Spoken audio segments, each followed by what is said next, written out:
Hello friends, இன்றைக்கி நம்ம பார்க்க போகிற லெசன் கிரேட் 10 ஃபர்ஸ்ட் ஃப்ளைட்டோட 4th lesson from the diary of Anne Frank. So நம்ம ப்ரீவியஸ் வீடியோவில் ஆன் ஃப்ராங்க் யார் அண்ட் அவங்களோட டைரி பற்றி நம்ம பார்த்தோம். ஸோ இது ஒரு 13-year-old கேர்ளோடைய ரைட்டிங். ஸோ அவங்களோட மெச்சூர் இன்சைட்ஸ் எப்படி இருக்குதுன்னு பார்த்தோம். மோரோவர் அவங்க ஒரு ஹாலோகாஸ்ட் விக்டிம். ஸோ ஹாலோகாஸ்ட் விக்டிம்னா யார் பார்த்துருக்கோம். அண்ட் இவங்களுடைய நிறைய நாள் இவங்க ரொம்ப சஃபர் பண்ணியிருந்தாலுமே அந்த ஹாப்பி டைமில் அவங்க என்ஜாய் பண்ண விஷயங்களை கூட அந்த டைரியில் எழுதியிருக்காங்க. அண்ட் இந்த பாட்டு தான் நமக்கு ஸ்டோரியாக கொடுத்துருக்காங்க. Writing in a diary is a really strange experience for someone like me. Not only because I've never written anything before, but also because it seems to me that later on, neither I nor anyone else will be interested in the musings of a 13-year-old schoolgirl.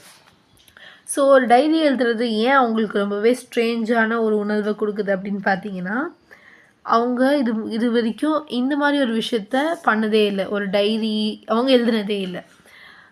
But அது மட்டும் reason கிடையாது. இன்னொன்று என்னென்னா, அவங்க believe பண்ணுறாங்க that neither I nor anyone else will be interested in the musings of a 13-year-old schoolgirl. Musings அப்படின்னா thoughts. So 13-year கேர்ளோட தாட்ஸை யார் திரும்ப பார்க்க போகிறா? நம்ம சின்ன வயசில் எழுதின விஷயங்கள், கதைகள், இல்லை ஹோம்ஒர்க் ஏதாவது எழுதியிருந்தோம் அப்படின்னா அதை நம்ம பெருசாகிட்டு திரும்ப கூட பார்க்க மாட்டோம். ஒருவேளை நம்ம திரும்ப பார்த்தாலுமே நமக்கு அது ரொம்ப ஸ்ட்ரேஞ்சாக இருக்கும், வியர்டாக இருக்கும், நம்ம நிறைய மிஸ்டேக் பண்ணியிருப்போம். அது எல்லாமே நமக்கு அதை பார்க்குற இன்ட்ரெஸ்ட்டை குறைச்சிடுது. ஸோ இது யாருமே படிக்க போகிறதில்லன்னு தெரிஞ்சும் அதை அவங்க எழுதும் போது அவங்களுக்கு ரொம்பவே வியர்டான ஒரு ஃபீலிங் வருது. ஓ well, it doesn't matter. I feel like writing and I have an even greater need to get all kinds of things off my chest. But Anne Frank என்ன சொல்கிறாங்க, அதெல்லாம் ஒரு பிரச்சனையே இல்லை, எனக்கு எழுதணும்னு தோணுது. அதுக்கு காரணம் என்னென்னா, எனக்கு மைண்டில் நிறைய பாருங்க இங்கே கொடுத்துருக்காங்க. I have a greater need to get all kinds of things off my chest. இதுக்கு என்ன அர்த்தம் அப்படின்னா, அவங்க மைண்டில் இருக்கிற அந்த ஸ்ட்ரெஸ், டென்ஷன் எல்லாத்தையும் அவங்க வெளியே தூக்கி வைக்கணும்னு நினைக்கிறாங்க. அண்ட் இது ஒரு நல்ல பழக்கமும் கூட. ஒருவேளை உங்களுக்கு டிப்ரெஸ்டாவோ, ஆங்க்ரியாவோ, சேடாவோ, இல்லை ஒரு அன்கம்ஃபர்டபுள் ஃபீலிங் இருக்குது அப்படின்னும் போது நீங்கள் அதை ஒரு பேப்பரில் நோட் பண்ணி அதை வைக்கிறது உங்கள் மைண்டை கிளியராக்கும், அதோடு உங்களை காமாக்கும். ஒருவேளை நீங்கள் இந்த மாதிரி எழுதிட்டு அதை சேஃபாக வச்சுக்காமல் தூக்கி போட்டிங்கனாலும் ஒரு பிரச்சனையும் கிடையாது. நீங்கள் இந்த நோட்டை திரும்ப படிக்கணும்னு கூட நீட் கிடையாது. நீங்கள் உங்கள் மைண்டில் இருக்கிற விஷயங்களை ஒரு பேப்பரில் எழுதும் போது அது உங்கள் மைண்டில் இருக்கிற தாட்ஸை ஆர்கனைஸ் பண்ணுது. அது உங்களோட ஐடியாஸையும் உங்கள் இமோஷன்ஸையும் ஒரு ஆர்கனைஸ்டு வேல கொண்டு வந்து வைக்கிறதுனால நம்ம மைண்ட் உண்மையாகவே ஹாப்பியாகவும் காமாகவும் ஃபீல் பண்ணும். ஸோ இதை தான் இங்கே ஆன் ஃப்ராங்க் பண்ணுறாங்க. இப்படி அவங்க டைரியாக எழுதும் போது அவங்க தாட்ஸ் கிளியர் ஆகிறது மட்டும் இல்லாமல் அவங்களுக்கு ஒரு பீஸ் ஆஃப் மைண்ட் கிடைக்குது. இங்கே ஒரு சேயிங் இருக்குது. அது என்ன சேயிங்னா, paper has more patience than people. இது ஒரு இம்பார்ட்டன்ட் சேயிங். இதுக்கு என்ன அர்த்தம் அப்படின்னா, நம்ம மனசில் இருக்க எல்லாத்தையுமே நம்மளால் எந்த ஒரு மனுஷங்கிட்டையும் கொட்ட முடியாது. யாரும் நம்மளோட மன எண்ணங்களை கேட்குறதுக்கு தயாராக வர மாட்டாங்க. பட் பேப்பர் அப்படி கிடையாது. நம்ம எவ்வளோ கொடுத்தாலும் பேப்பர் வாங்கிக்கிட்டே தான் இருக்க போகுது. ஸோ இந்த தாட்டை தான் அவங்க உட்காந்து யோசிச்சுட்ருக்காங்க. இந்த ஒரு சேயிங்கை அவங்க உட்காந்து யோசிச்சுட்ருக்காங்க. On one of those days when I was feeling a little depressed and was sitting at home with my chin in my hands. கையை தலையில் வச்சுட்டு ரெஸ்ட் பண்ணிட்டு இருப்போம்ல, அந்த மாதிரி உட்காந்து, இப்போ இதுதான் கைன்னு எடுத்துக்கோங்க, ஒன்றும் நீட்டாக இல்லை, இருந்தாலும் இதுதான் நம்மளோட ஹேண்டுன்னு எடுத்துக்கோங்க. அதை அவங்க சின்னில் வச்சு உட்காந்துட்ருக்காங்க ரொம்ப போர்டாக. லிஸ்ட்லெஸ் அப்படின்றதுக்கு என்ன மீனிங் கொடுத்துருக்காங்க, நோ எனர்ஜி ஆர் இன்ட்ரெஸ்ட்டோ எனர்ஜியோ இல்லாமல் அவங்க உட்காந்து இந்த விஷயத்தை பற்றி யோசிச்சுட்ருக்காங்க. அவங்க கடைசியாக என்ன கன்க்ளூட் பண்ணுறாங்க அப்படின்னா, I finally state where I was brooding. Yes, paper does have more patience and since I am not planning to. சரி, அதுக்கு போகிறதுக்கு முன்னாடி நம்ம ப்ரூடிங் மீனிங் என்னன்னு பார்த்துடலாம். ப்ரூடிங்கோட மீனிங் என்ன அப்படின்னு பார்த்தீங்கன்னா வரிங். ஸோ அவங்க எங்கே உட்காந்து யோசிச்சுட்டு கவலைப்பட்டுட்டு இருந்தாங்களோ அங்கேயே உட்காந்துட்டு அவங்க என்ன டிசைட் பண்ணுறாங்க, பேப்பருக்கு நிறைய பேஷன்ஸ் இருக்குது. And I'm not planning to let anyone else read the stiff-backed notebook grandly referred to as diary. So அவங்க இந்த டைரியை யாரும் படிக்க விட போகிறது இல்லை. இங்கே டைரிக்கு அவங்க என்ன சொல்லியிருக்காங்க, stiff backed notebook grandly referred as diary. So ஒரு நோட்புக் தான், ஆனால் அதுக்கு ஒரு நல்ல ஸ்டிஃப் பேக் இருக்குது. அதை வந்து ரிச்சாக என்ன வெக்காபுலரி வச்சு கூப்பிடுறாங்க, டைரி அப்படின்னு கூப்பிடுறாங்க அப்படின்னு சொல்லியிருக்காங்க. Unless I should ever find a friend. So இவங்க யாருமே இதை படிக்க விட மாட்டாங்க unless or until அவங்களுக்கு ஒரு நல்ல ஃப்ரெண்ட் கிடைக்கிற வரைக்கும். அவங்களுக்கு ஒரு நல்ல ஃப்ரெண்டு கிடச்சாதான் அவங்க இந்த டைரி அவங்களுக்கு கொடுத்து அதை படிக்க வைப்பாங்க. Now I'm back to the point that prompted me to keep a diary in the first place. So இவங்க திருப்பியும் அந்த ஒரு பர்டிகுலர் பாயிண்ட்டுக்கு போகிறாங்க. எதுக்காக ஒரு டைரி வச்சுக்கணும் அப்படின்னு நினச்சாங்க? Because I don't have a friend. ஏன்னா அவங்களுக்கு ஒரு நல்ல ஃப்ரெண்ட் இல்லை, அவங்களால எல்லா விஷயத்தையும் ஒரு ஃப்ரெண்டுக்கு ஷேர் பண்ண முடியல. அதனால அவங்க வந்து ஒரு டைரிக்கிட்ட ஷேர் பண்ண போகிறாங்க. இங்கே ப்ராம்ப்டட் அப்படின்னா மோட்டிவேட்டட் அந்த மாதிரி சொல்லலாம். Let me put it more clearly. Since no one will believe that a 13-year-old girl is completely alone in the world, and I am not. So ஒரு 13-year-old கேர்ள்ன்றது ரொம்பவே சின்ன வயசு. அந்த மாதிரி ஒரு சின்ன பொண்ணு எப்படி தனியாக இருப்பாங்க? கண்டிப்பாக அவங்களுக்கு நிறைய பேர் இருப்பாங்க, அவங்க கூட பேசுறதுக்கு, அவங்க கூட என்ஜாய் பண்ணுறதுக்கு எல்லாருமே இருப்பாங்களே அப்படின்னு நம்ம நினைக்கலாம். ஸோ அதுதான் அவங்க எக்ஸ்பிளைன் பண்ணுறாங்க. நான் ஒன்றும் கம்ப்ளீட்டாக அலோனாக இல்லை. I have loving parents and 16-year-old sister. நல்ல பேரண்ட்ஸ், ஒரு sister, and there are about 30 people I can call friends. அது மட்டும் இல்லாமல் ஒரு 30 people இருக்காங்க, அவங்கள ஃப்ரெண்ட்ஸ்னு என்னால் சொல்ல முடியும். I have a family, loving aunts and good home, எல்லாமே இருக்குது. No, on the surface I seem to have everything. மேலோட்டமாக பார்த்தா எனக்கு எல்லாமே இருக்கிற மாதிரி இருக்குது. ஆனால் ஒரு விஷயம் இல்லை, accept my one true friend. ஒரு நல்ல ஃப்ரெண்ட் என்கிட்ட இல்லை. All I think about when I'm with friends is having a good time. Friends கூட இருக்கும் போது எனக்கு நல்ல நேரம் போகுது, நல்ல பொழுது போகுது, சந்தோஷமாக இருக்கேன். But I can bring myself to talk about anything but ordinary everyday things. ஆனால் ஆன் ஃப்ராங்கால் ஜென்ரலாக தான் பேச முடியுது. அவங்களால அவங்களோட சீக்ரெட்ஸ் எதையுமே ஷேர் பண்ண முடியல. ஒரு ஃப்ரெண்டுனா அவங்க எல்லா சீக்ரெட்ஸையுமே ஷேர் பண்ணுவாங்க. ஆனால் ஆன் ஃப்ராங்கால் ஜென்ரலாக எவ்ரிடே விஷயங்கள் பற்றி, லைக் என்ன சாப்பிடுவேன், போர் அடித்தா என்ன பண்ணுவேன், உங்கள் அக்கா தம்பிலாம் எப்படி, அந்த மாதிரி ரொம்ப ஜென்ரலான விஷயங்கள் பற்றி தான் பேச முடியுது. So we don't seem to be able to get any closer and that's the problem. So இந்த மாதிரி ஜென்ரலாக பேசுகிற வரைக்கும் அவங்களால யாரையும் நம்பவும் முடியல, அதனால அவங்க யாரோடைய ஃப்ரெண்டும் ஆக முடியல. Maybe it's my fault that we don't confide in each other. confide அப்படின்னு என்ன கொடுத்துருக்காங்க, tell personal things privately to a person that one trusts. அவங்களால ஒருத்தவங்களை நம்பி ஒரு விஷயத்த சொல்ல முடியல. இதுக்கு என்ன ரீசன் அப்படின்னா அவங்களோட கேரக்டர் அந்த மாதிரி இருக்குது. அதனால என்ன சொல்கிறாங்க, இது என்னோட ஃபால்ட் தான், என்னால் தான் நல்ல ஃப்ரெண்ட்ஷிப்பை உருவாக்க முடியல. In any case that's just how things are and unfortunately they are not liable to change. So Anne ஃப்ராங்க்குக்கு தெரியும் அவங்க கேரக்டர் இந்த மாதிரி தான். ஸோ அவங்களால எந்த ஒரு மாற்றத்தையும் கொண்டு வர முடியாது, அவங்களுக்கு எந்த ஒரு ஃப்ரெண்டும் கிடைக்க போகிறதும் இல்லை. அதனால தான் அவங்க என்ன டிசைட் பண்ணுறாங்க, ஒரு டைரியை எழுதணும், டைரிக்கிட்ட எல்லாத்தையும் ஷேர் பண்ணலாம் அப்படின்னு டிசைட் பண்ணுறாங்க. To enhance the image of this long awaited friend in my imagination, I don't want to jot down the facts in this diary the way most people would do. So அவங்க மைண்டில் ஒரு friend தான் இப்படி தான் இருக்கணும், அவங்களுக்கு என்னென்ன characters இருக்கணும் எல்லாமே அவங்க மைண்டில் இருக்குது, இமேஜினேஷனில். ஆனால் அது எதையுமே அவங்களுக்கு இங்கே எழுத இன்ட்ரெஸ்ட் இல்லை. ஜாட் டவுன் அப்படின்னா நோட் பண்ணுறது, note down the points. So அவங்களுக்கு இந்த டைரியில் அதை பற்றி மென்ஷன் பண்ண இன்ட்ரெஸ்ட் இல்லை. I want the diary to be my friend and I am going to call this friend Kitty. So அவங்க டைரியை தான் ஃப்ரெண்டாக வச்சுக்க போகிறாங்க. அண்ட் அந்த ஃப்ரெண்டோட பேர் அவங்க என்ன நேம் பண்ணுறாங்க, கிட்டி. Since no one would understand a word of my stories to Kitty. If I were to plunge right in, I'd better provide a brief sketch of my life, much as I dislike doing so. So Anne Frank என்ன சொல்கிறாங்க அப்படின்னா, நம்ம டேரெக்டாக அவங்க stories everyday life ஸ்டோரிஸை சொல்ல போகிறாங்க அப்படின்னா நிறைய கேரக்டர் இன்ட்ரடியூஸ் பண்ணுவாங்க. ஸோ அந்த கேரக்டர்ஸை நம்மளால் அண்டர்ஸ்டாண்ட் பண்ண முடியாது, நமக்கு கிளாரிட்டி கிடைக்காது. ஸோ அவங்க வந்து ஆஸ் இஃப் இந்த புக்கை யாரோ ரீட் பண்ண போகிற மாதிரியே இமேஜின் பண்ணி எழுதியிருக்காங்க. ஸோ அவங்க டேரெக்டாக உள்ளே போகிறாங்க. ப்ளஞ்ச் அப்படின்னா ஜம்ப். ஸோ அவங்க டேரெக்டாக ஜம்ப் பண்ணி அவங்க லைஃப் ஸ்டோரிக்குள்ளே போகிறாங்க. அந்த எவ்ரிடே லைஃப்பை சொல்கிறாங்கன்னா யாருக்கும் புரியாது. அதனால அவங்க என்ன டிசைட் பண்ணுறாங்க, ஒரு brief sketch of my life, அதாவது ப்ரீஃப்னால் என்னது, ரொம்ப ஷார்ட்டாக ஆனால் எல்லா இம்பார்ட்டன்ட் விஷயங்களும் அதில் அடங்கின மாதிரி, அது லைக் ரொம்ப சிக்னிஃபிகண்டான ரொம்ப இம்பார்ட்டண்ட்டான எல்லா கீ பாயிண்ட்ஸையும் சேர்த்து ஒரு ஷார்ட்டாக கொடுக்குறோம்ல, அது பேர் தான் ப்ரீஃப்.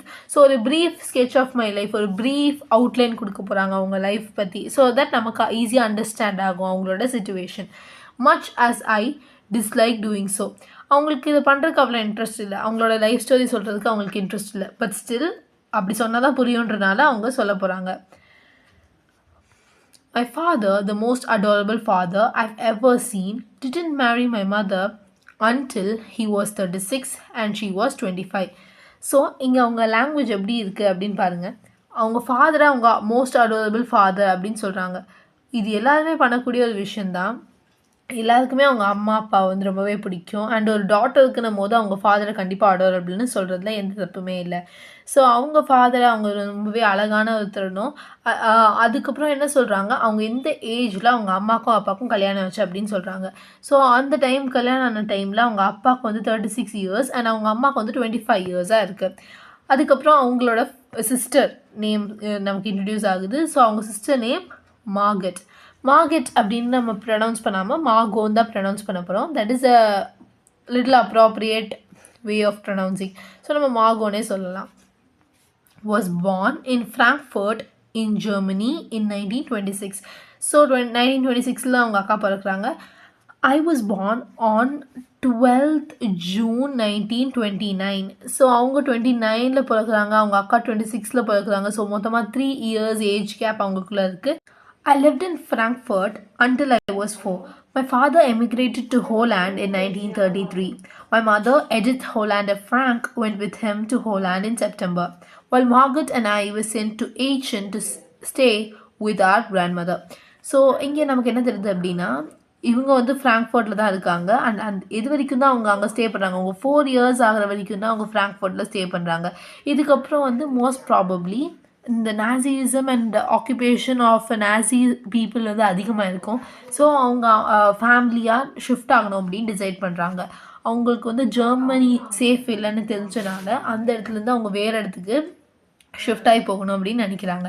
ஃபர்ஸ்ட் அவங்க அப்பா தான் போகிறாரு. ஸோ ஃபாதர் எமிக்ரேட்டட் டு ஹோலாண்ட் இன் 1933. அந்த இயர் வந்து அவங்க அப்பா போகிறாரு. மை மதர், அவங்க அம்மா பேர் இங்கே நமக்கு கொடுத்துருக்காங்க, Edith Hollander Frank, went with him to Holland in September. So first அவங்க அப்பா போனதுக்கப்புறமா அவங்க அம்மா போகிறாங்க. அதுக்கப்புறமா இவங்க 2 பேரும் மட்டும்தான் வீட்டில் இருக்கணும். ஸோ அவங்களால தனியாக இருக்க முடியாது இல்லையா. So Margot and I were sent to Aachen to stay with a grandmother. So அவங்க கிராண்ட்மதர் Aachen அப்படின்ற பிளேஸில் இருக்காங்க. அங்கே வந்து இவங்க 2 பேரையும் அனுப்பி வச்சிடுறாங்க சேஃபாக இருக்கட்டும் அப்படின்னு. Margot went to Holland in December and I followed in February. So Margot அவங்க அக்கா இல்லையா, அவங்கள வந்து டிசம்பரே ஹோலாண்டுக்கு அனுப்பிடுறாங்க. இப்போ 3 பேருமே ஹோலாண்டில் தான் இருக்காங்க. அண்ட் ஆன் ஃப்ராங்க் மட்டும்தான் இங்கே இருக்காங்க, ஈச்சனில் கிராண்ட்மதர் கூட இருக்காங்க. பட் அவங்களையுமே ஃபெப்ரவரி என்ன பண்ணிடுறாங்க, அவங்களையும் அனுப்பிடுறாங்க. ஸோ இங்கே ஈச்சனுக்கு ஃபஸ்ட்டு அவங்க அப்பா போகிறாங்க, அப்புறம் அம்மா போகிறாங்க, அண்டு டிசம்பர் மார்கோவும் போகிறாங்க. லாஸ்ட்டாக இவங்க ஃபெப்ரவரி போகிறாங்க. when I was plunked down on the table as a birthday present for Margot. So Margot அவங்க அக்காவோட பர்த்டே மேபி ஃபெப்ரவரியில் தான் வருது. ஸோ அந்த டைமில் இவங்களும் ஒரு பர்த்டே கிஃப்டாக அவங்க அக்காவுக்கு தராங்க. லைக் இவங்களும் வந்ததை ஒரு சர்ப்ரைஸாக வச்சுருக்காங்க. I started right away at the Montessori Nursery School. So 4 years வரைக்கும் அவங்க எங்கே இருந்தாங்கன்னு பார்த்தீங்கன்னா அவங்க ஹோலாண்டுக்கு வந்திருந்தாங்களான்னு கேட்டால் கிடையாது. அவங்க எங்கே இருந்தாங்க? ஃப்ராங்க்ஃபோர்ட் ஜெர்மனியில் தான் இருந்தாங்க. பட் அவங்க 4 இயர்ஸ் ஆனதுக்கப்புறம் ஒருத்தவங்களாம் இங்கே வர ஆரம்பிச்சிட்டாங்க இல்லையா. ஸோ அவங்க ஹோலாண்ட் வந்த உடனேவே அவங்க மாண்டெசரி நர்சரிக்கு போக ஸ்டார்ட் பண்ணிட்டாங்க. I stayed there until I was 6. So Montessori அப்படின்றது சின்ன கிளாஸ் தானே. ஸோ அவங்க 6 இயர்ஸ் வரைக்கும் மாண்டெசரி நர்சரியில் இருக்காங்க. அதுக்கப்புறம் அவங்க என்ன பண்ணுறாங்க? ஃபர்ஸ்ட் ஃபார்ம் ஐ ஸ்டார்டட் இந்த ஃபர்ஸ்ட் ஃபார்ம். ஃபர்ஸ்ட் ஃபார்ம் அப்படின்னா ஃபர்ஸ்ட் ஸ்டாண்டர்ட் மாதிரி எடுத்துக்கோங்களேன். In the 6th form, my teacher was Mistress Cupris. So 6th standard அவங்க படிக்கும் போது அவங்களோட டீச்சர் வந்து Cupris, Mistress Cupris. அண்ட் அவங்க வெறும் டீச்சர் மட்டும் இல்லை, அவங்க தான் ஹெட் மிஸ்ட்ரஸ்மே கூட. So at the end of the year இப்போ லைக் 6th ஃபார்ம் வரைக்கும், ஸோ ஃபர்ஸ்ட் ஃபார்ம்லேருந்து 6th ஃபார்ம் வரைக்கும் அவங்க ஒரே இடத்துல தான் படிக்கிறாங்க. அண்ட் அந்த 6th ஃபார்மில் அவங்களோட டீச்சர் யாருன்னு பார்த்தா மிஸ்ட்ரஸ் கியூப்ரிஸ். அண்ட் அவங்க தான் ஹெட் மிஸ்ட்ரஸும் கூட. ஒரு ஹெட் மிஸ்ட்ரஸ் கூடவே ஆன் ஃப்ராங்குக்கு ரொம்ப நல்லா கனெக்ட் இருந்திருக்கு. எந்த அளவுக்கு கனெக்ட் அப்படின்னு பார்த்தீங்கன்னா, at the end of the year we were both in tears as we said a heartbreaking farewell. அந்த எண்ட் ஆஃப் த இயரில் அவங்க வந்து பிரிஞ்சு போகணும். ஏன்னா லைக் நிறைய இடத்துல பார்த்தீங்கன்னா 6th கிரேட் வரைக்கும் தான் ஒரு ஸ்கூலாக இருக்கும். அதுக்கப்புறம் அந்த ஸ்கூலில் நம்மளால் கண்டினியூ பண்ண முடியாது. நீங்கள் ஒரு ஸ்கூல் தான் அப்படின்னு நினச்சிங்கன்னா கிடையாது. சில கண்ட்ரீஸில் வந்து எல்லா ஸ்கூல்ஸுமே அதுதான் ரூலாக வச்சுருப்பாங்க. 6th கிரேட் வரைக்கும் ஒரு ஸ்கூல், ஒரு பில்டிங். அதுக்கப்புறம் 7th கிரேட்லேருந்து ஒரு பில்டிங் இருக்கும். லாஸ்ட்டாக 11th 12th வந்து தனியாக ஒரு ஜூனியர் காலேஜ் அந்த மாதிரி அவங்க போகிற மாதிரி இருக்கும். எல்லாமே சேர்ந்து 1 to 12 வரைக்கும் ஒரே ஸ்கூலில் இருக்கவே இருக்காது. ஸோ மேபி அந்த மாதிரி ஒரு கண்டிஷனாக இருந்திருக்கலாம். ஸோ அவங்க ஹெட் மிஸ்ட்ரஸை பிரிஞ்சு போகும்போது ஆன் ஃப்ராங்க் என்ன பண்ணுறாங்க? ஒரு ஹார்ட் பிரேக்கிங் ஃபேர்வெல்லை கொடுக்குறாங்க. At the end of the year we were both in tears. So அந்த இயர் முடியும் போது அவங்க 2 பேருமே ரொம்ப கஷ்டப்பட்டாங்க. ஃபேர்வெல் அப்படின்றது ஒரு குட் பை மாதிரி. லைக் அவங்க அதுக்கப்புறம் திருப்பி இதே இடத்துல இதே மாதிரி ஒரு ரிலேஷனில் அவங்க மீட்டே பண்ண முடியாது. ஸோ ஃபேர்வெல் அவங்க பெட் பண்ணிக்கிறாங்க. In the summer of 1941, Grandma fell ill and had to have an operation. So my birthday passed with little celebration. So summer time in 1941 அப்போ வந்து அவங்க கிராண்ட்மாக்கு உடம்பு சரியில்லாமல் போயிடுது. அண்ட் அவங்களுக்கு ஒரு சின்ன ஆப்ரேஷனும் பண்ணுற மாதிரி இருந்துச்சு. சாரி, சின்னதுன்னு அப்படின்னு மென்ஷன் பண்ணல, ஒரு ஆப்ரேஷன் பண்ணுற மாதிரி இருந்துச்சு. ஸோ ஆன் ஃப்ராங்கோட பர்த்டேவை ரொம்ப கம்மியாக தான் அவங்களால செலிப்ரேட் பண்ண முடிஞ்சுது. லைக் ஹோல் ஃபேமிலியாலுமே அவங்கள ரொம்பவே செலிப்ரேட் பண்ண முடியல. இப்போ நெக்ஸ்ட் என்ன இன்சிடென்ட்னு பாருங்க. அன்ஃபார்ச்சுனேட்லி என்ன ஆகுது? கிராண்ட்மா டைட் இன் ஜான்வரி 1942. ஸோ அந்த ஆப்ரேஷன் அவங்க 1941 சம்மரில் பண்ணுறாங்க. அதனால ஆன் ஃப்ராங்கோட பர்த்டே ரொம்ப கம்மி செலிப்ரேஷனோட பாஸ் ஆன் ஆகுது. அண்ட் அடுத்த வருஷமே ஜான்வரி அவங்க என்ன ஆயிடுறாங்க? அவங்க கிராண்ட்மா இறந்து போய்ட்றாங்க. No one knows how often I think of her and still love her. So Anne Frank அவங்க டைரியில் என்ன எழுதுறாங்க? அவங்க கிராண்ட்மாவை அவங்களுக்கு எவ்வளோ பிடிக்கும் அப்படின்றது இங்கே வந்து மென்ஷன் பண்ணியிருக்காங்க. அவங்க உயிரோடு இல்லை அப்படின்னாலுமே ஆன் ஃப்ராங்குக்கு அவங்க கிராண்ட் மதரை ரொம்பவே பிடிச்சிருக்கு. This birthday celebration in 1942 was intended to make up for the other, and grandma's candle was lit along with their rest. இங்கே பாருங்கள், this birthday celebration in 1942 was intended to make up for the other அப்படின்னு கொடுத்துருக்காங்க. இந்த லைனுக்கு என்ன மீனிங்னா, last birthday ரொம்ப கம்மி கொண்டாட்டத்தோட போச்சு. அதுக்கு காரணம் அவங்க கிராண்ட் மதருக்கு உடம்பு சரியில்லாமல் போயிடுச்சு. அதனால அடுத்த பர்த்டேவை என்ன பண்ணுறாங்க? இன்னும் நல்லா செலிப்ரேட் பண்ணுறாங்க. எப்பவும் பண்ணுறதை விட இன்னும் அதிகமாக அதை கொண்டாடுறாங்க. காரணம் என்னென்னா, ஒரு வருஷம் செலிப்ரேட் பண்ணாமல் போயிடுச்சு அப்படின்றது தான். ஸோ அதுதான் இந்த லைனுக்கு அர்த்தம். அந்த பர்த்டே வாஸ் இன்டெண்டட். எதுக்காக அந்த பர்த்டே செலிப்ரேஷனை ரொம்ப அதிகமாக வச்சாங்க அப்படின்னா, ஒரு வருஷம் அவங்க பர்த்டே செலிப்ரேட் பண்ணலை, அதனால தான். And Grandma's candle was lid along with the rest. So நிறைய இந்த மாதிரி முன்னோர்களுக்காக அந்த கேண்டில் ஏற்றி வைப்பாங்க போல் பர்த்டே டைமில். ஸோ அது கூட இப்போ அவங்க கிராண்ட்மாவோட கேண்டிலையும் அவங்க ஏற்றி வைக்கிறாங்க. தி 4 of us are still doing well, and that brings me to the present date of 20th June 1942 and the solemn dedication of my diary. So அந்த இன்சிடெண்ட்டுக்கு அப்புறமா எல்லாருமே நல்லா ட்ராவல் பண்ணிகிட்ருக்காங்க 4 பேருமே. அண்ட் இப்போ தான் அவங்க என்ன பண்ண போகிறாங்க? அவங்களோட எவ்ரிடே லைஃப் இன்சிடென்ட்ஸை நமக்கு ரிவீல் பண்ண போகிறாங்க.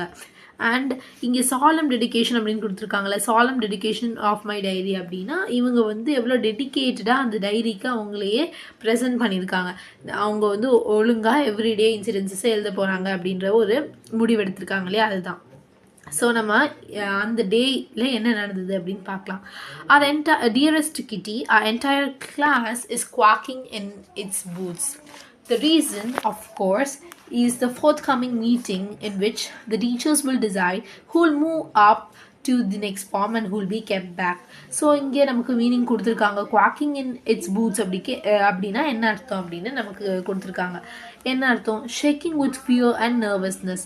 எல்லாருமே பயத்தில் இருக்காங்க. மொத்த கிளாஸும் ஏன் பயத்தில் இருக்குது அப்படின்னு பார்த்தீங்கன்னா, ஒரு மீட்டிங் நடக்க போகுது in which the teachers decide who will move up to the next form and who will be kept back. அதாவது யார் பாஸ் பண்ண போகிறாங்க, அதுக்கப்புறம் யாரை ஃபெயில் பண்ண போகிறாங்க அப்படின்னு ஒரு டிஸ்கஷன் வச்சு டீச்சர்ஸ் டிசைட் பண்ணுவாங்க போல். ஸோ அந்த மீட்டிங் தான் வரப்போகுது. இது காரணமாக தான் மொத்த கிளாஸுமே பயத்தில் இருக்காங்க. Half the class is making bets. So அந்த கிளாஸில் பாதி ஸ்டூடெண்ட்ஸ் என்ன பண்ணுறாங்க, பெட்டு கட்டிட்டு இருக்காங்க. எதை பற்றி அப்படின்னா, ஜிஎன் அண்ட் லைக் எதை பற்றி அப்படின்னு நம்ம தெரிஞ்சுக்கணுன்னா நெக்ஸ்ட் லைனில் என்ன இருக்குன்னு பாருங்கள்.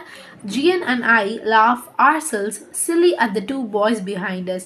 ஸோ இவங்க 2 பேரும் சிரிக்கிறாங்க. ஜிஎன் அப்படின்றது ஒரு பொண்ணு, இவங்களோட ஃப்ரெண்டும் கூட. பின்னாடி இருக்கிற 2 பாய்ஸ் அது யார் அப்படின்னா C N and Jacques. So C N அப்படின்றது ஒரு பையன் அண்ட் ஜாக்வஸ் வந்து இன்னொரு பையன். ஸோ அவங்கள பார்த்து இவங்க சிரிக்கிறாங்க. ஏன் அவங்க என்ன பண்ணாங்க அப்படின்னு பார்த்தீங்கன்னா, who have staked the entire holiday savings on their bed.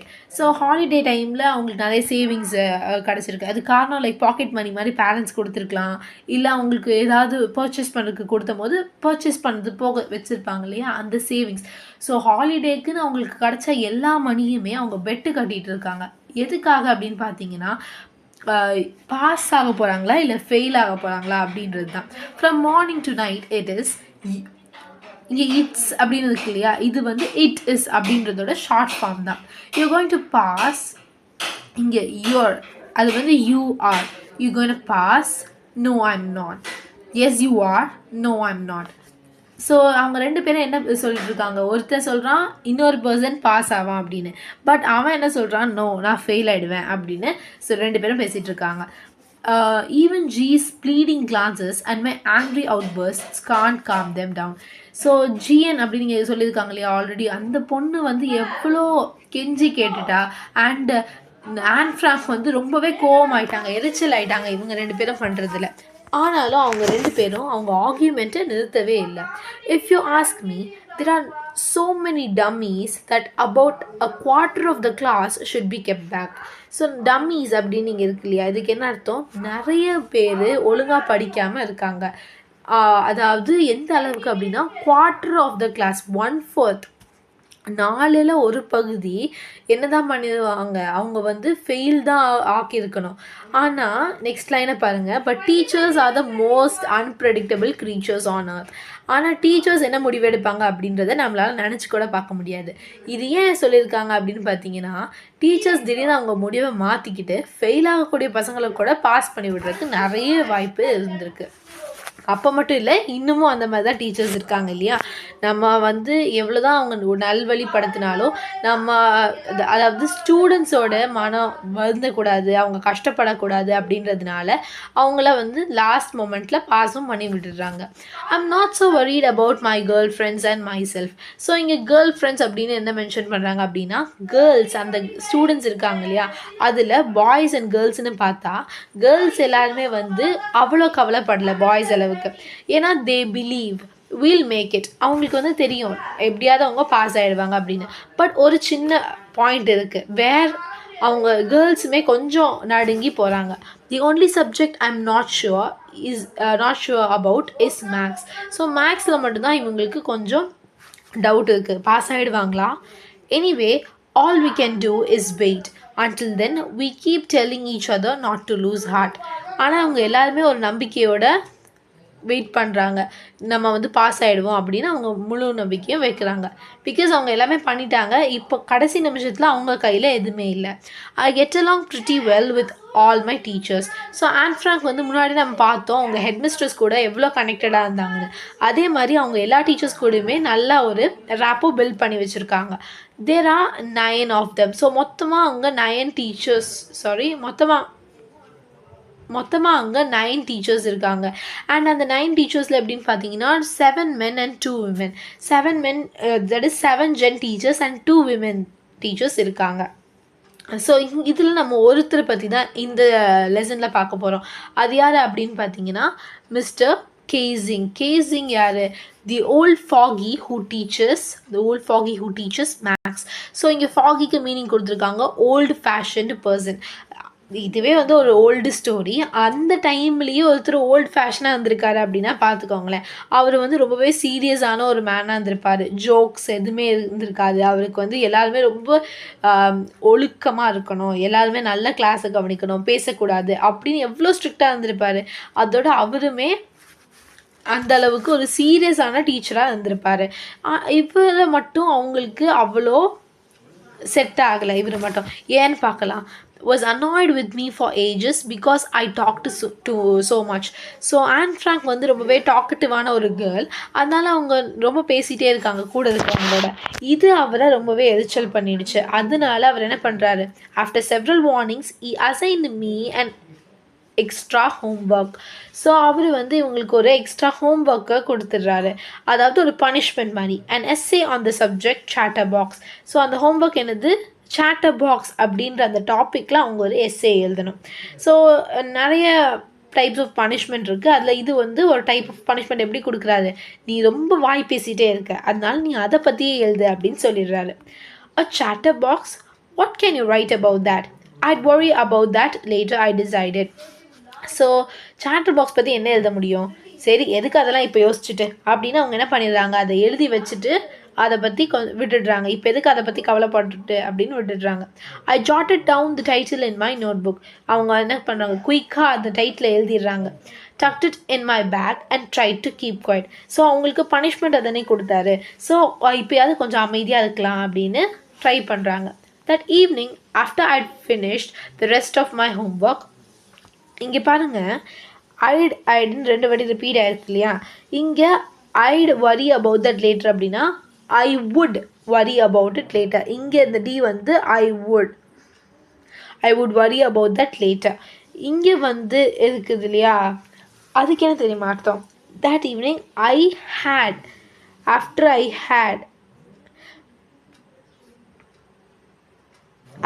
had finished the rest of my homework. So இங்கே 2 மீனிங் எடுத்துக்குது. இங்கே ஐட் அப்படின்றது I would worry about that later. இது எதுக்கு இப்போ கவலைப்பட்டுட்டு அப்புறம் பார்த்துக்கலாம் அப்படின்னு அதை வச்சிடுறாங்க. அதுக்கப்புறம் அந்த ஈவினிங் அவங்க எல்லா ஹோம்ஒர்க்கும் முடிச்சிடுறாங்க. அந்த டைமில் வந்து நமக்கு என்ன வரும், பாஸ்ட் டென்ஸ் தானே வரும். ஸோ ஐ ஹேட் அப்படின்னு நம்ம எடுத்துக்கணும். Finish the rest of my homework, the note about the essay caught my eye. So அப்போது தான் அவங்க வந்து நோட் புக்கில் எழுதி வச்சுருந்தாங்க இல்லையா, அது வந்து அவங்களுக்கு தோணுது, சரி இப்போ நம்ம அந்த ஹோம்ஒர்க்கை முடிச்சிடலாம் அப்படின்னு நினைக்கிறாங்க. I began thinking about the subject while chewing the tip of my fountain pen. நிறைய பேருக்கு வந்து ஹேபிட் இருக்கும். சில பேர் வந்து முடியை இழுத்துட்டே யோசிப்பாங்க. சில பேர் பென்சில், மோஸ்ட்லி பென்சில் தான் நிறைய பேர் ஷூ பண்ணுவாங்க இல்லையா சின்ன பசங்க. ஸோ இவங்க வந்து அவங்க ஃபவுண்டைன் பென்னோட டிப்பு இருக்குல்ல, ஃபவுண்டைன் பென்னோட அந்த டிப்பை வந்து கடிச்சிட்டே யோசிக்கிறாங்க. அவங்க என்ன சொல்கிறாங்கன்னு பாருங்கள். anyone could ramble on and leave big spaces between the words. But the trick was to come up with convincing arguments to prove the necessity of talking. So இங்கே ramble on அப்படின்னு ஒரு வேர்டு, ramble on, இதுக்கு என்ன meaning கொடுத்துருக்காங்க, talk or write aimlessly for long. சும்மா ஏதோ ஒன்று எழுதணுமே அப்படின்னு நிறைய பேர் எழுதலாம். லைக் நிறைய வாட்டி இது எல்லாருக்குமே நடந்திருக்கும். எக்ஸாம் டைமில் ஏதாவது ஒரு தெரியாத கொஷின் கொடுக்கும் போது, டிஃபிகல்ட்டான ஒரு கொஷின் வரும்போது அதுக்கு நம்ம ஒன்றா ஆன்சர் ஒழுங்காக ப்ரிப்பேர் பண்ணாமல் இருந்திருப்போம். அப்படி இல்லைன்னா நமக்கு அதுக்கான ஆன்சர் புக்லேயோ இல்லை நமக்கு கொடுத்த அந்த நோட்ஸ்லேயோ கிளியராக இல்லாமல் இருந்திருக்கலாம். அப்போது நம்ம என்ன எழுதுறதுன்னு தெரியாமல் ஒரு 2 மார்க் அப்படின்னா ஒரு 3-4 லைன்ஸ்க்கு எழுதணும் அப்படின்னு நமக்கு தெரிஞ்ச ஒரு பாயிண்ட்டையே கேப் விட்டு எழுதுவோம். இல்லை அதையே திரும்ப திரும்ப எழுதி வச்சுருப்போம். அதே ஒரு 3 மார்க் இல்லை 5 மார்க்குக்கு கேட்டாங்க, நமக்கு ரொம்ப கம்மி கண்டென்ட் தான் இருக்குது அப்படின்னா நல்ல ஸ்பேஸ் விட்டு நல்லா பெருசாக எழுதுறது. அதுக்கப்புறம் ஒரு 2 பாயிண்ட்டை மட்டும் எடுத்துகிட்டு அதையே டிஃப்ரெண்ட் ஆங்கிள்ஸில் சொல்கிறது. இந்த மாதிரி நம்ம நிறைய பேர் பண்ணியிருப்போம் இல்லையா. அதே மாதிரி தான் இங்கேயும் அவங்க சொல்கிறாங்க, இந்த எஸ்ஸேவை முடிக்கிறதுக்கு, இந்த ஹோம்ஒர்க்கை முடிக்கிறதுக்காக நான் இந்த மாதிரி ஒரு ட்ரிக்கை யூஸ் பண்ணலாம். ஆனால் அந்த மாதிரி பண்ணுறதுக்கு பதிலாக அவங்க என்ன பண்ண போகிறாங்க, to come up with convincing arguments to prove the necessity of talking. அவங்க ஆர்கியூ பண்ண போகிறாங்க, பேசுகிறது அப்படின்றது எவ்வளோ முக்கியம். பேசாமல், அதாவது அமைதியாக இருக்கிறது நல்ல விஷயந்தான், ஆனால் சில இடங்களில் பேசினா தானே அது சரியாக இருக்கும். ஸோ அதை பற்றி நம்ம சொல்லணும், பேசுகிறதோடைய முக்கியத்துவத்தை நம்ம காட்டணும் அப்படின்னு நினைக்கிறாங்க. I thought and suddenly I had an idea. யோசிச்சு பார்த்து கடைசியாக அவங்களுக்கு ஒரு யோசனை தோணுது. I wrote the 3 pages Mister Keesing had assigned me and was satisfied. So 3 page எழுதியிருக்காங்க. அந்த 3 பேஜுமே அவங்க எப்படி எழுதியிருக்காங்க, நிறைய பாயிண்ட்ஸ் கொடுத்து, நிறைய ரீசன் கொடுத்து ஏன் அவங்க பேசுகிறாங்க அண்ட் பேசுகிறது எவ்வளோ முக்கியம் அப்படின்றத பர்ஃபெக்டாக எழுதியிருக்காங்க. ஸோ அவங்க எந்த அளவுக்கு இன்டெலிஜென்ட்டாக இருந்திருக்காங்க அப்படின்னு யோசிச்சு பாருங்க. ஐ ஆர்கியூட். ஸோ நமக்கு வந்து அதுலேருந்து ஒரு சின்ன ஜிஸ்ட் மட்டும் தராங்க. அந்த 3 பேஜஸ்லாம் அவங்க என்ன எழுதியிருந்தாங்க அப்படின்றது. I argued that talking is a student's trait and that I would do my best to keep it under control. So அவங்க என்ன ஆர்கியூ பண்ணுறாங்க அப்படின்னா, ஒரு ஸ்டூடெண்ட், ஒரு மாணவன் மாணவி அப்படின்னு எடுத்தோன்னா அவங்களோட அடிப்படை கேரக்டரே வந்து பேசுகிற தன்மை தான். ஒரு ஸ்டூடெண்ட்டாக இருந்துட்டு அவங்க பேசாமல் இருக்க முடியுமா அப்படின்னு அவங்க கேட்டிருக்காங்க. அண்ட் அவங்க இன்னொன்று அஷ்யூர் பண்ணியிருக்காங்க தட் நான் வந்து என்னோட பேசுகிற திறமை இருந்தாலுமே நான் அதை கொஞ்சம் கண்ட்ரோல்டாக வச்சுக்கிறேன் அப்படின்னு சொல்லியிருக்காங்க. But that I would never be able to cure myself of the habit since my mother talked as much as I did. So அவங்க இன்னொன்று என்ன சொல்கிறாங்கன்னா, என்னால் இந்த பேசுகிறது ரொம்ப பெரிய பிரச்சனையாக இருக்குது அப்படின்னு நீங்கள் நினச்சிங்கன்னா அதை என்னால் சரி பண்ணிக்கவே முடியாது, ஏன்னா என் அம்மா மாதிரி தான் நானும் அப்படின்னு சொல்கிறாங்க. நம்ம நிறைய பேர் ஜெனட்டிக்ஸ் அப்படின்னு சொல்லுவோம் இல்லையா, ஜீன். ஸோ அந்த மாதிரி அவங்களும் அவங்க அம்மா கிட்டேருந்து வந்த ஜீன் அப்படின்னு சொல்கிறாங்க. Since my mother talked as much as I did if not more. So என் அம்மா நான் இந்த அளவுக்கு பேசுகிறேனோ அதே அளவுக்கு பேசினாங்க, ஆனால் சான்சஸ் இருக்குது நான் அவங்கள விடையுமே அதிகமாக பேசலாம், ஆனால் அவங்கள விட கம்மியாக என்னால் எப்படி பேச முடியும், ஏன்னா என் அம்மா கிட்டேருந்து எனக்கு எல்லாமே வந்திருக்கு அப்படின்னு சொல்கிறாங்க. And that there is not much you can do about the inherited traits. So inherited traits பற்றி நீங்கள் கண்டிப்பாக பயாலஜியில் படிச்சிருப்பீங்க. ஸோ சயின்ஸில் நம்ம பயாலஜி டாப்பிக்கில் இன்ஹெரிட்டட் ட்ரெய்ட்ஸ்னால் நம்ம அம்மா அப்பா கிட்டேருந்து வந்த சில கேரக்டர்ஸ் பற்றி சொல்கிறோம். ஸோ அதே மாதிரி தான் அவங்க என்ன சொல்கிறாங்க, பேசுகிறது அப்படின்றது எனக்கு ஜெனட்டிக்காக வந்தது, அதை பற்றி என்னால் எதுவும் பண்ண முடியாது அப்படின்னு சொல்லியிருக்காங்க. இங்கே அதுக்கு மீனிங்குமே இருக்குது, இந்த சைடு இருக்குது. Mr. Keesing had a good laugh at my arguments, but when I proceeded to talk my way through the next lesson, he assigned me a second essay. So அவர் வந்து அதை படித்து பார்த்துட்டு, ஆஹா இந்த மாதிரி கூட எழுத முடியுமா, இந்த மாதிரி கூட யோசிக்க முடியுமா அப்படின்னு அவர் ரொம்பவே அதை பார்த்து என்டர்டெயின் ஆகிட்டார். ஆனால் ஒரு மேக்ஸ் டீச்சர் எப்போவுமே ஸ்ட்ரிக்டாக இருப்பாங்க மோஸ்ட்லி. ஸோ அதே மாதிரி நெக்ஸ்ட்டு லெசன் எடுக்க ஸ்டார்ட் பண்ணும் போதும் அதே மாதிரி ஃப்ராங்க் கண்டினியூஸாக பேசிகிட்டு இருந்தனால அவருக்கு கோவமாகி இன்னொரு பனிஷ்மெண்ட் கொடுக்குறாரு. அண்ட் அந்த எஸ்ஏயோட டைட்டில் என்ன அப்படின்னா, அண்ட் இன்கார்கிபிள் சேட்டர் பாக்ஸ்க்கு என்ன அர்த்தம் அப்படின்னு பார்த்தீங்கன்னா, இங்கே இருக்குது இந்த side incorrigible meaning something that cannot be corrected, அதாவது உன்னை திருத்தவே முடியாது அப்படின்னு அவர் கோவமாகி திருத்த முடியாத பேசுகிற ஒருத்தவங்களை பற்றி எழுதிட்டு வா அப்படின்ற மாதிரி அவங்க கோவமாக சொல்லிடுறாரு. அண்ட் அந்த மாதிரி ஒரு டாப்பிக்கையுமே அழகாக ஹேண்டில் பண்ணி அதுவுமே எஸ்ஸேவாக எழுதிட்டு வராங்க நம்மளுடைய Anne Frank. I handed it in and Mister Keesing had nothing to complain about for 2 whole lessons. So இதுக்கப்புறம் 2 லெசன் எடுக்கும் போது அவங்க பேசலை அப்படின்னாலுமே அவரால் எதுவுமே சொல்ல முடியல, ஏன்னா அந்த லாஸ்ட்டாக கொடுத்ததை விட அவங்க ரொம்பவே அதாவது ஃபர்ஸ்ட் அவர் ஒரு எஸ்ஸே கொடுக்குறாரு இல்லையா, அந்த எஸ்ஸேயை விட செகண்ட் எஸ்ஸேயில் ரொம்ப பவர்ஃபுல்லான பாயிண்ட்ஸை வச்சுருக்காங்க. அதனால அவரெல்லாம் எதிர்த்து எதுவுமே கேட்க முடியல, அவங்கள சரி அப்படின்னு விட்டுடுறாரு. However, during the 3rd lesson, he'd finally had enough.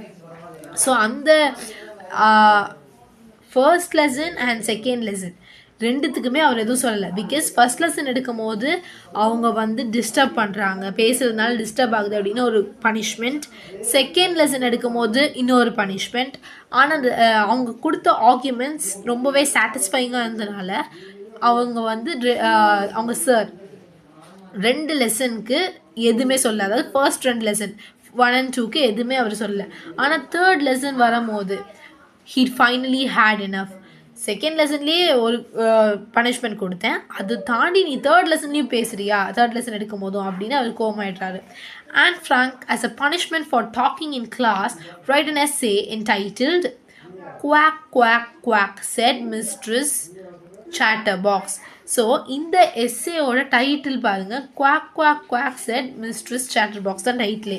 அதாவது ஒரு வாத்து மாதிரி கத்திக்கிட்டே இருக்காங்க மிஸ்ட்ரஸ் சேட்டர்பாக்ஸ் அப்படின்னு அவங்க ஆன் ஃப்ராங்கோட நேமே என்ன ஆக்கிட்டாரு, மிஸ்ட்ரஸ் சேட்டர்பாக்ஸ் அப்படின்னு வச்சிடுறாரு. இந்த மாதிரி சொல்லும் போது பாத்து மாதிரி கத்திட்டே இருக்கி, அதை பற்றியே ஒன்று எழுது அப்படின்னு சொன்னால் எப்படி இருக்கும்? ஸோ த கிளாஸ் ரோட் அப்படின்றது ரொம்ப எல்லாரும் சத்தம் போட்டு சிரிக்க ஆரம்பிச்சிட்டாங்க. I had to laugh too. I thought I nearly exhausted my ingenuity on the topic of chatterboxes. So இங்கே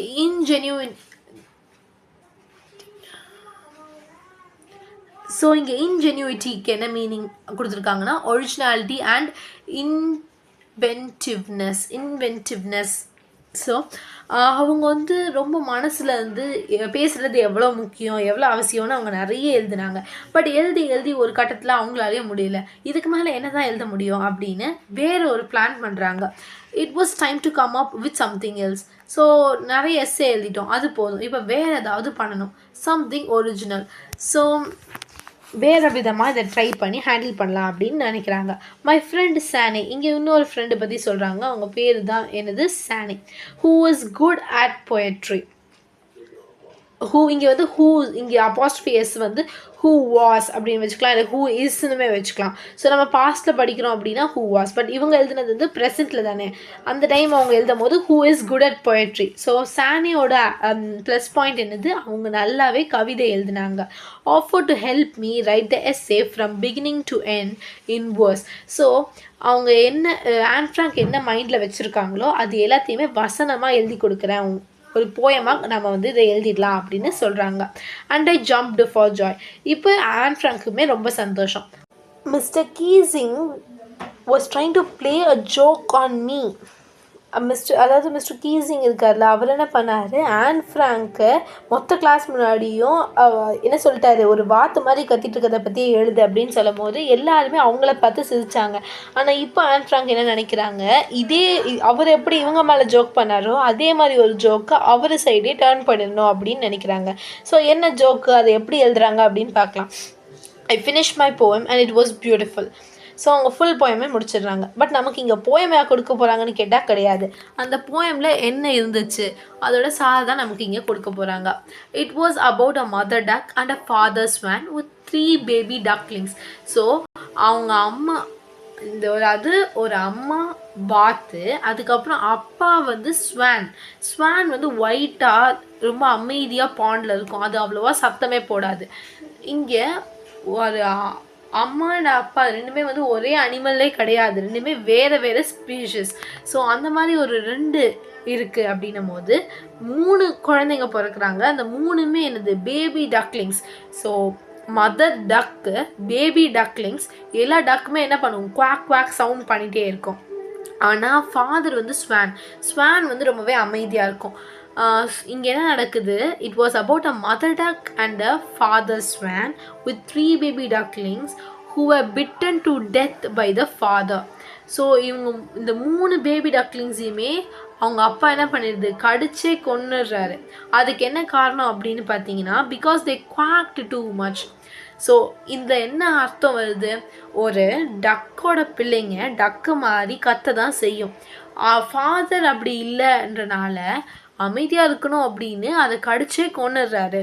ஸோ இதை எப்படி நம்ம கனெக்ட் பண்ணணும் அப்படின்னு பார்த்தீங்கன்னா, அந்த ஃபாதர் ஸ்வான் தான் யார், மிஸ்டர் கீசிங். நீங்கள் வந்து டக்கோட வெரைட்டியே கிடையாது, உங்களுக்கு டக்கோட ஹேபிட்டே கத்துறது தானே தெரியல, அதுக்காக நீங்கள் என்ன அப்படியே மொத்தமாக அமைதியாக்கிடுவீங்களா அப்படின்ற மாதிரி அவங்க ஒரு ஃபன்னி வேலை எழுதியிருக்காங்க. இதுக்கு இன்னொரு மீனிங்காக அவர் கோவமும் பட்டிருக்கலாம், நீ எப்படி என்ன எப்படி சொல்லலாம், உன்னை கொன்ற அந்த மாதிரியா நீ மீன் பண்ணுற அப்படின்னு அவர் கோவமாகவும் எடுத்திருக்கலாம். பட் என்ன நடந்தது அப்படின்னா, luckily Mister Keesing took the joke the right way. அவங்க எந்த விதத்தில் ஃபன்னியாக யோசிச்சிருந்தாங்களோ அதே மாதிரி அவரும் ஒரு நல்ல சிரிப்போடு எடுத்துக்கிறாரு. He read the poem to the class, adding his own comments and to several other classes as well. So Mister Keesing வந்து இந்த போயமை படிச்சுட்டு ரொம்பவே அதை பார்த்து நல்லா சிரிச்சிட்டு, ஓகே இதை போய் நம்ம அந்த ஃபுல் கிளாஸுக்கும் படித்து காட்டலாம் அப்படின்னு மொத்த கிளாஸுக்கும் படித்து காட்டுறாரு. அதோட அவருமே சிலதை ஆட் பண்ணுறாரு, அவரோட தாட்ஸ் ஆட் பண்ணிவிட்டு மற்ற நிறைய கிளாஸஸ்க்குமே அதை படித்து காட்டுறாரு. Since then I have been allowed to talk. So இவ்வளோ நடந்ததுக்கப்புறமா கடைசியாக ஆன் ஃப்ராங்க் நினச்ச மாதிரியே அவங்க பேசுகிறதுல எந்த டிஸ்டர்பன்ஸும் வரல. அவங்க மேக்ஸ் டீச்சருமே எதுவுமே சொல்லலை. And haven't been assigned any extra homework. So எந்த ஒரு பனிஷ்மெண்ட்டுமே அவர் கொடுக்கல அதுக்கப்புறம். On the contrary, Mr. Keesing's always making jokes these days. இங்கே பாருங்கள் apostrophe s இருக்குது. இதுக்கு என்ன அர்த்தம் அப்படின்னா is. On the contrary, முன்னாடி அவர் எவ்வளோ ஸ்ட்ரிக்டாக இருந்தாரோ, எவ்வளோ சீரியஸான ஒரு பர்சனாக இருந்தாரோ, அப்படியே ஆப்போசிட்டாக மாறி அவர் என்ன பண்ணுறாரு, Mister Keesing is always making jokes these days. இப்போலாம் அவருமே ரொம்ப ஃபன்னி ஆகிட்டாரு, நிறைய ஜோக்குமே கிளாஸ் டைமில் பண்ணுறாரு அப்படின்னு எழுதி அவங்க முடிக்கிறாங்க. யோர்ஸ் அண்ட் அப்படின்னு எழுதுறாங்க. ஸோ இதுதான் அந்த beautiful lesson of 13-year-old girl. அவங்களோட லாங்குவேஜ் அண்ட் அவங்க மெச்சூரிட்டி எந்த அளவுக்கு ஹையாக இருக்குது அப்படின்னு பாருங்கள். அவ்வளோ அழகாக அவங்க நினைக்கிறத பியூட்டிஃபுல்லாக கன்வே பண்ணுறாங்க. அதோட அவங்க லாங்குவேஜ், தாட்ஸ், அதுக்கப்புறம் அவங்க எவ்வளோ இன்டெலிஜென்ட் அப்படின்றதுமே இந்த ஒரு சின்ன பார்ட்லேயே தெரியுது. அப்போ இந்த ஃபுல் புக்கில் அவங்களோட இன்டெலிஜென்ஸ் பற்றி எவ்வளோ நல்லா தெரிஞ்சிருக்கும். The diary of a young girl அப்படின்றதுல அவங்க மொத்த லைஃபுமே 13 இயர்ஸ்லேருந்து 16 இயர்ஸில் 15 இயர்ஸோட அந்த ஃபுல் லைஃப் டைமுமே அவங்க வந்து க்ரானிக்கலாக அழகாக ஆர்டர் பண்ணி எழுதியிருக்காங்க. ஸோ இந்த லெசன் ஒரு சின்ன பார்ட் தான். அவங்க ஹாப்பியாக அந்த மொமெண்ட்ஸ் எவ்வளோ ஒரு நல்ல ஹாப்பியாக ஒரு ஃபீல் நமக்குமே கொடுக்குது படிக்கும் போது. இந்த லெசன் உங்களுக்கு பிடிச்சிருக்கு, அதே மாதிரி உங்கள் ஃப்ரெண்ட்ஸ்க்கும் இந்த எக்ஸ்ப்ளனேஷன் பிடிக்கும் அப்படின்னு நினச்சிங்கன்னா இந்த வீடியோவை உங்கள் ஃப்ரெண்ட்ஸ்க்கு ஷேர் பண்ணுங்கள். And subscribe to support me. Thank you.